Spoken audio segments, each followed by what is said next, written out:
Muy buenas tardes, bienvenidos a la entrevista del día aquí en Lancelot Televisión. Hoy me ven con corbata, no suelo llevar corbata, pero lo voy a hacer por deferencia a nuestro invitado, a don Román Rodríguez. Él es vicepresidente del Gobierno de Canarias y también consejero de Hacienda de la misma institución. Y lo digo por la corbata porque hemos tenido que hacer una presentación en la que él ha disertado exactamente, la ponencia se llamaba Un modelo de desarrollo al servicio de un futuro mejor, donde han acudido muchísima gente. Ha habido debates muy interesantes con preguntas del público y respuestas lógicamente de don Román.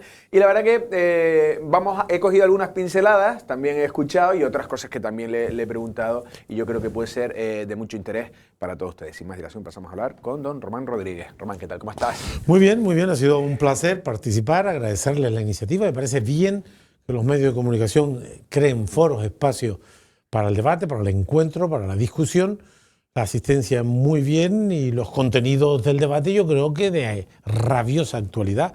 Depende el futuro de lo que decidamos, ¿no? La verdad que sí. Mira, alguna pregunta, yo ya sé por dónde, bueno, más o menos me sabía por dónde ibas a ir y luego has añadido mucha más información. A ti el tema de la carga poblacional ha sido, yo creo que el político que más ha lanzado ese mensaje, que estamos ante una posibilidad, lo recuerdan, entre 190.000 o 200.000 habitantes puede llegar Lanzarote, de los 150 y pocos mil que somos, en, no sé si 2035, hasta esos casi 200.000.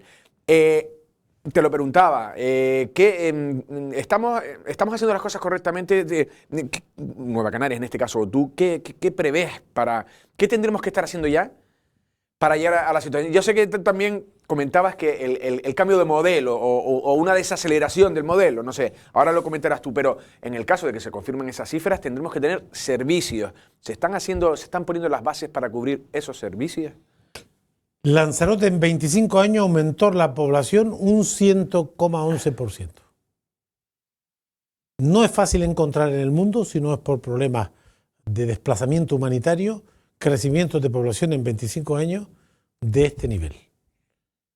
Este ritmo de crecimiento no es sostenible en el tiempo y depende de las decisiones que tomen los ayuntamientos, los cabildos y el Parlamento de Canarias. La población viene porque es atraída casi siempre por el modelo económico. De manera que la primera decisión tiene que ser si estamos dispuestos a que Canarias llegue en 15, 20 años a los 3 millones de habitantes, si estamos dispuestos a que Lanzarote, de los 156.000 habitantes, más que duplicados en solo 25 años, llegue a 200 y pico mil habitantes. Si no queremos eso, hay que tomar decisiones. Y la decisión tiene que ser atemperar el crecimiento. Crecer de manera sostenible, diversificar bien la economía, reducir algunas actividades y aumentar otras. Por ejemplo, el crecimiento de las instalaciones turísticas, que las hay buenas, malas y regulares, hay que contenerlo sobre todo en las malas y regulares. Si se crece, que se crezca por la parte de la calidad, de lo cualificado, de lo competitivo y no por la parte de la baja calidad.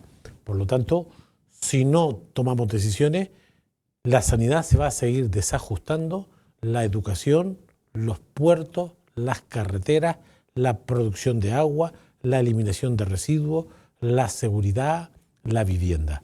Este ritmo de crecimiento es muy difícil de gestionar porque es poco razonable. Los coches.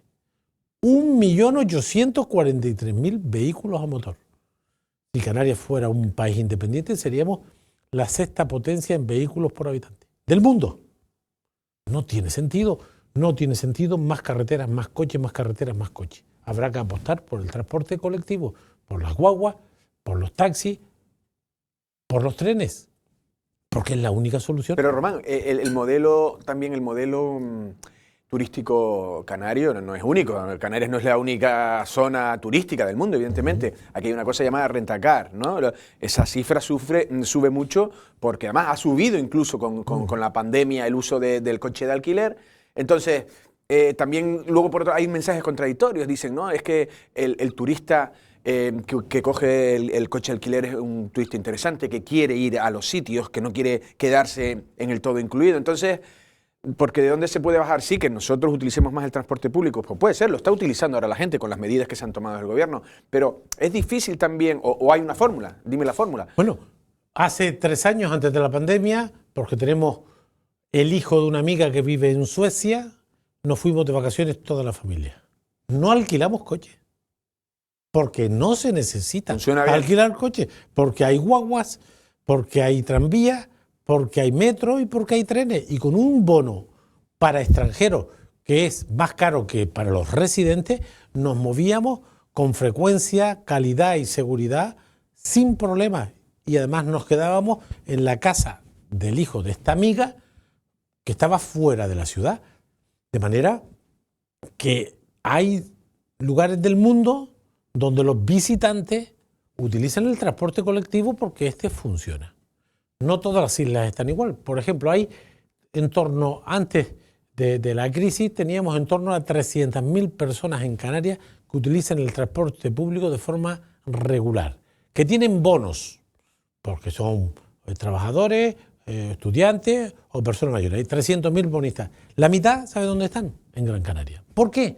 Porque en Gran Canaria el transporte público es un transporte atractivo. Funciona muy bien. Funciona muy bien. Funciona muy bien. Pues entonces, si hay lo que hay que hacer para atemperar el uso del coche privado es apostar por el transporte público. Y el transporte público es taxi, guagua y trenes. ¿Y qué hacemos aquí? Que funciona no tan bien. Pues apostar por un mejor transporte público, pensarnos si caben otros modos de transporte e ir poco a poco sustituyendo el sistema de transporte individual, privado, el del coche, condenado al fracaso, contaminante, que genera atasco, insisto, que genera una huella de carbono que va a ser penalizada por nuestros visitantes. Las próximas décadas, los visitantes de destinos turísticos van a exigir que el destino esté descarbonizado. Si no, no vendrán, porque hay una conciencia que se extiende afortunadamente por las poblaciones del mundo y especialmente en Europa. La gente quiere ir a destinos descarbonizados, que no contaminen.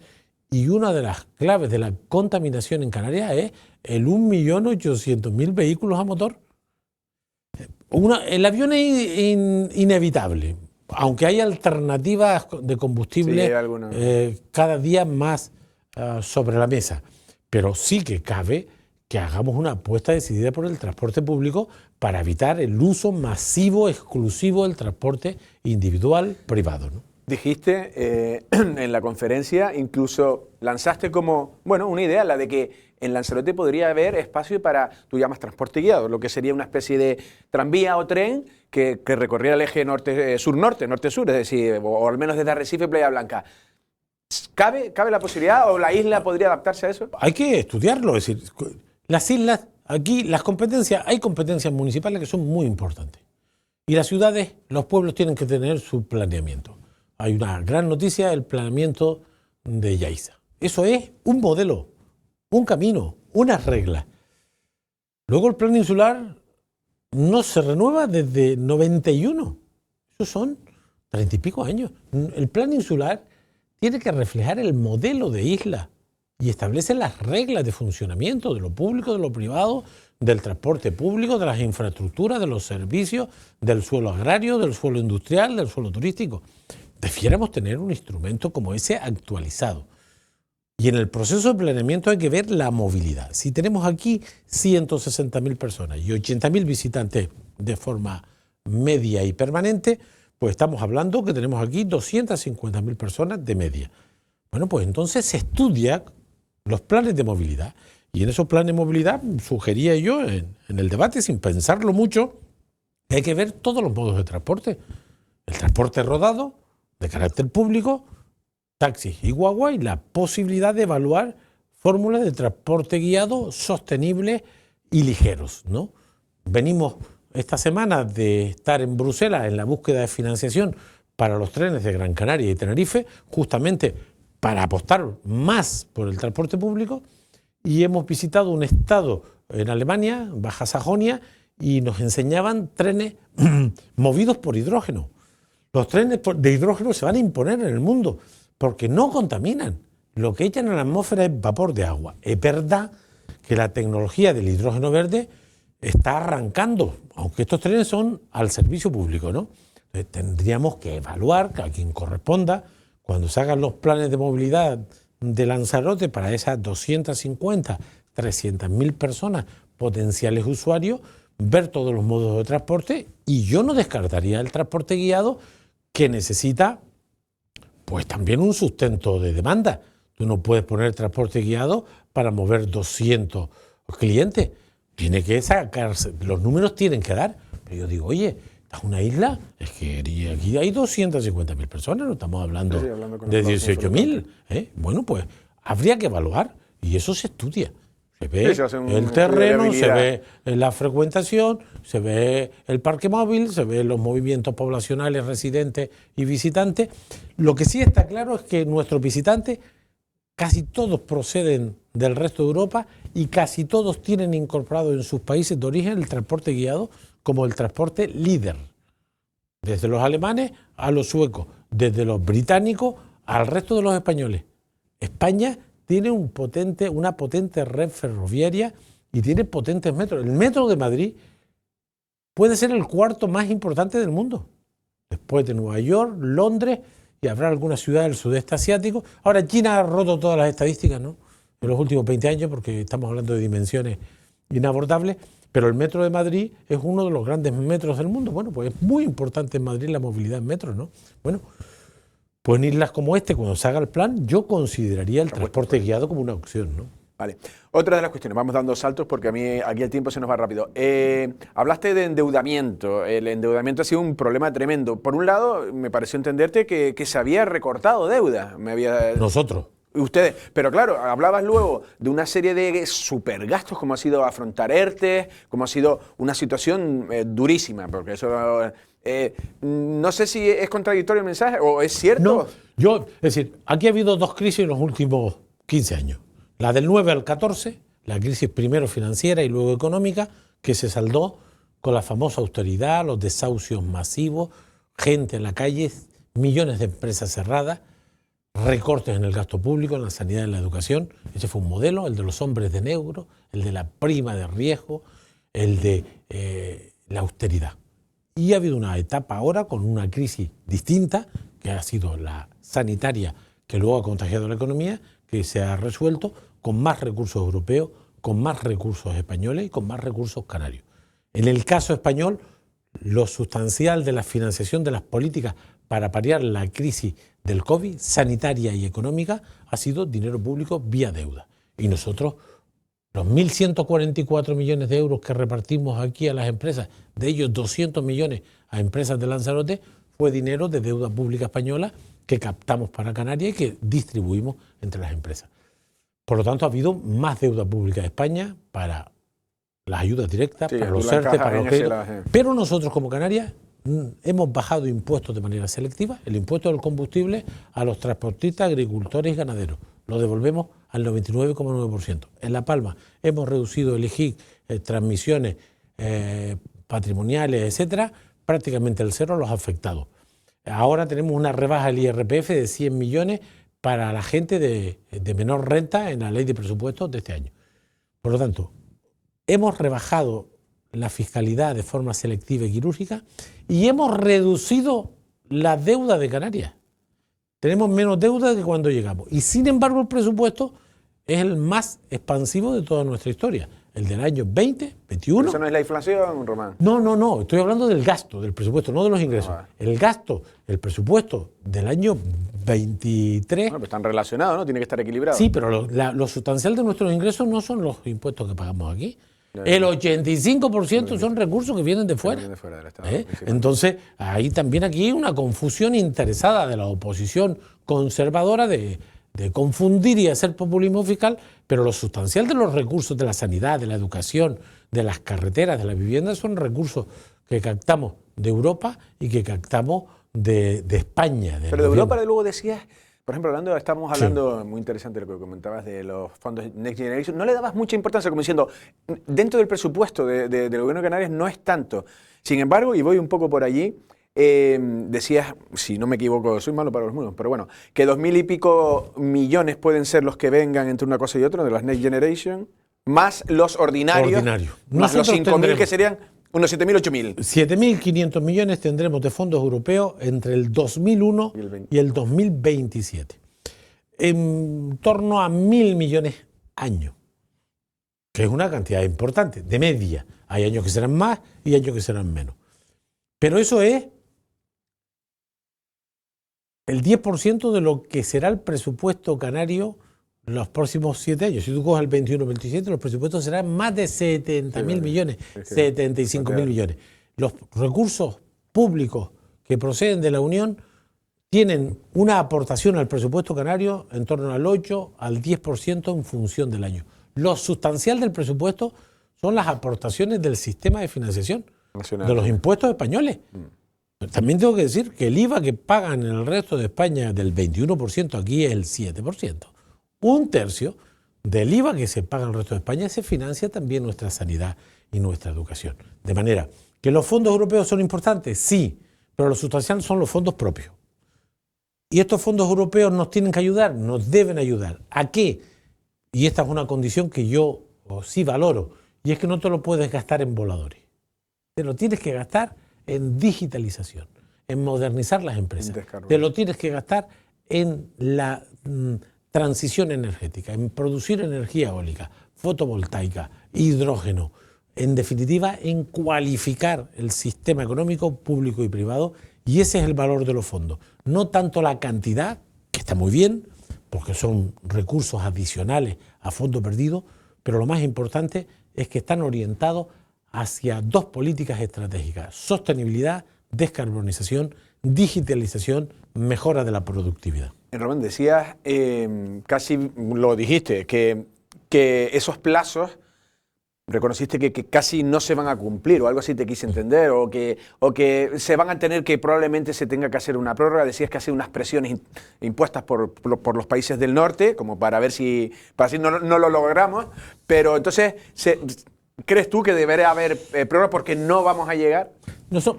De las comunidades autónomas más experimentadas en el manejo de fondos somos nosotros, porque nuestra condición de región ultraperiférica hace que captemos más fondos que la media. De manera que tenemos nuestro aparato más organizado que otros. Pero esto no es ningún consuelo. Todo el mundo va a tener problemas de cumplimiento de los plazos y de las exigencias.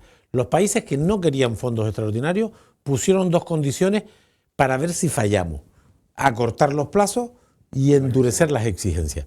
Y eso está, pero los tiene Madrid, Barcelona, París, Milán, tiene problemas en la gestión de los fondos.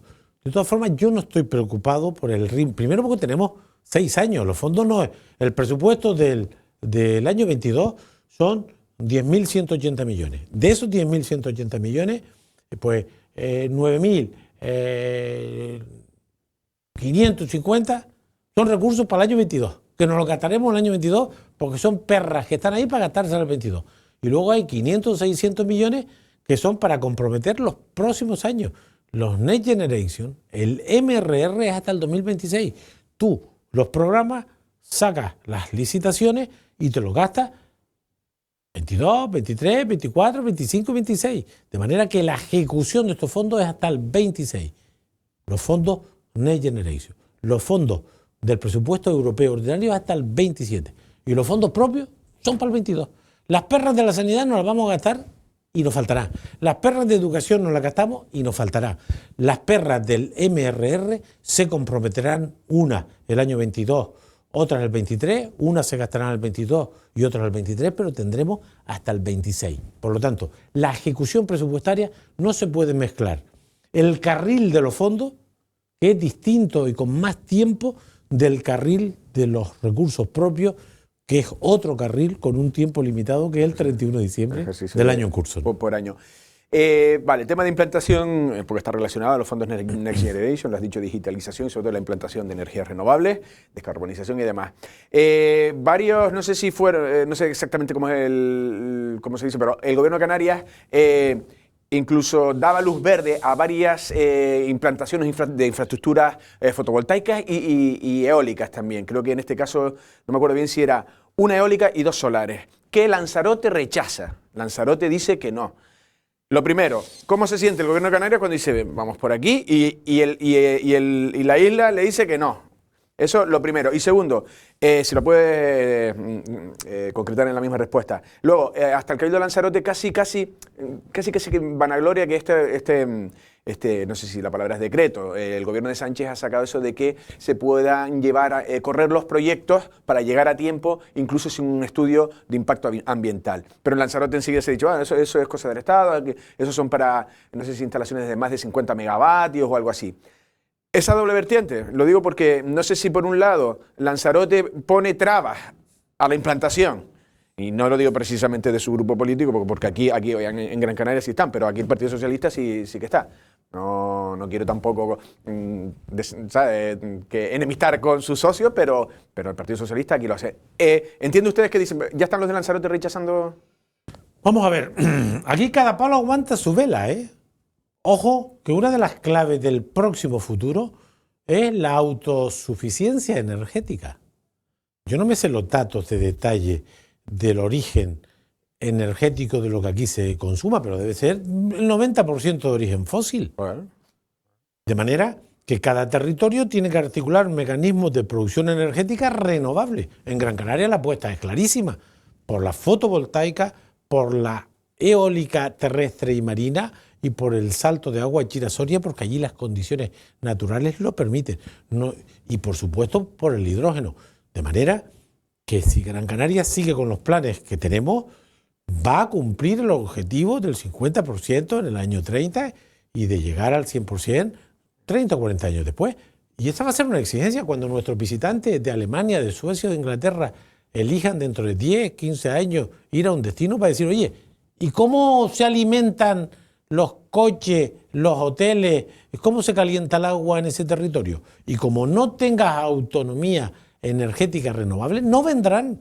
De manera que todo el mundo se tiene que comprometer en la producción de energía renovable. No se puede presumir de sostenibilidad y luego incumplir un gran parámetro que es el de las energías renovables. La transición energética nos obliga a todo.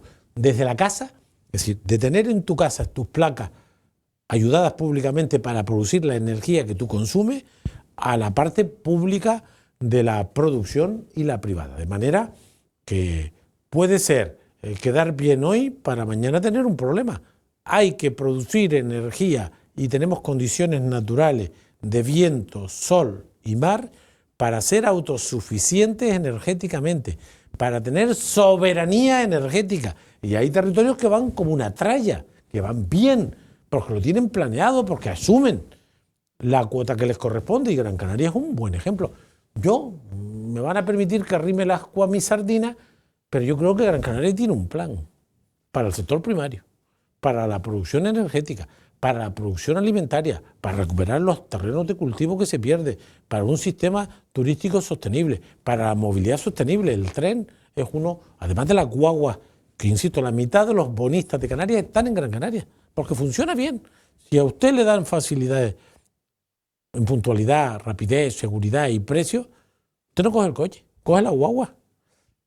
Y Gran Canaria, además de tener una compañía que presta servicios interurbanos y otra urbano que funcionan muy bien, tenemos la propuesta del tren. Digo porque es que yo fui quien inició ese proceso en el año 2008 siendo vicepresidente del Cabildo.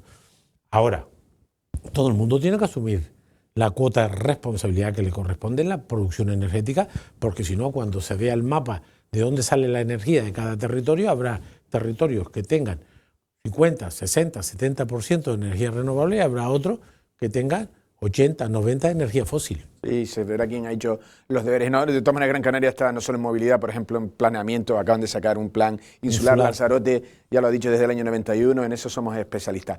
Ya nos hemos ido de tiempo, pero todavía vamos a hacer una pequeña prórroga, un tiempo extra. Y lo vamos a cambiar porque sí que arriba era una cuestión económica, se hablaba de economía, pero vamos a hablar un poquito de política. Pues había caras conocidas allí entre quien estaba. Vamos a hablar de Óscar Noda. Óscar Noda... ¿Ya está en plantilla o no?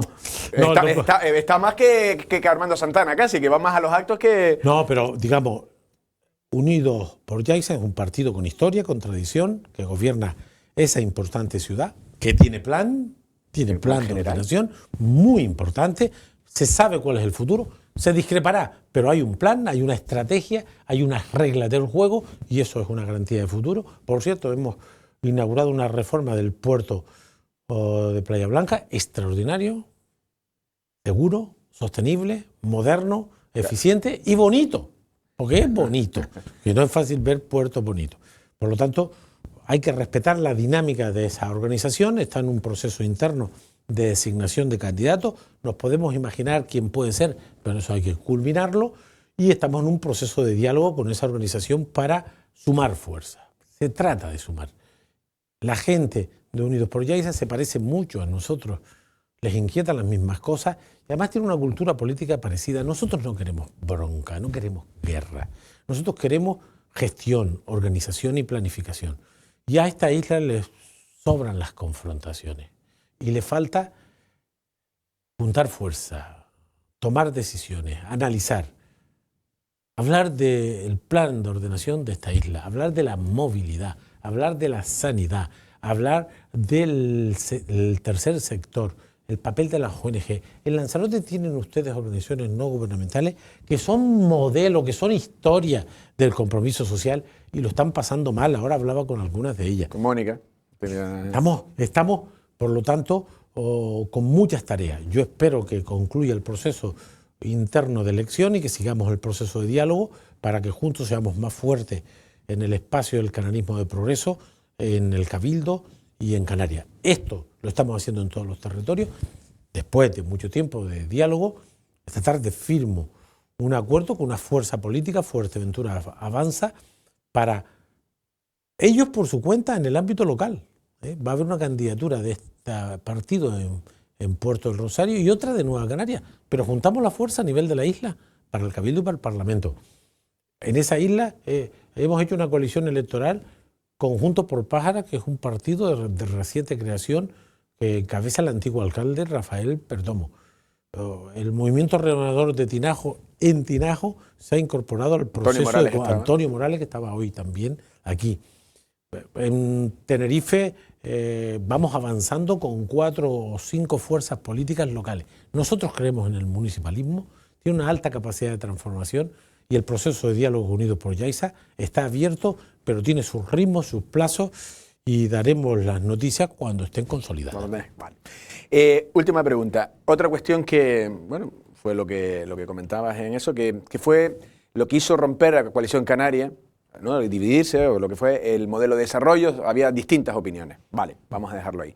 Mucha gente cree que hay entre luchas de egos y luego otra cosa, un pleito insular entre Gran Canaria y Tenerife, ¿no? Canarias es más la Gran Canaria y coalición es más Tenerife. Y nosotros, que estamos en Lanzarote, que ni nos va ni nos viene, echamos de menos un nacionalismo unido, fuerte y que vaya a Madrid y nos represente en condiciones. Pero ese momento, Román, no llega. Yo creo que te he hecho ya esta pregunta, se la he hecho a todo el mundo, a Clavijo, a todo el mundo. Y al final se dice que se quiere, pero no se hace, ¿no? Primero, ¿es deseable fuerzas políticas propias? Sin duda, nosotros lo somos. Yo milito en política desde el año 75 y siempre en fuerzas políticas canarias. Otros no pueden decir lo mismo. Otros cambiaron de opinión a lo largo del tiempo y es buena cosa cambiar de opinión. Siempre he militado en fuerzas políticas canarias, de obediencia propia. Siempre he creído que es fundamental articular propuestas políticas canarias para defender nuestros intereses en Madrid y en Bruselas y también porque si tomamos las decisiones aquí, las posibilidades de acertar son mayores.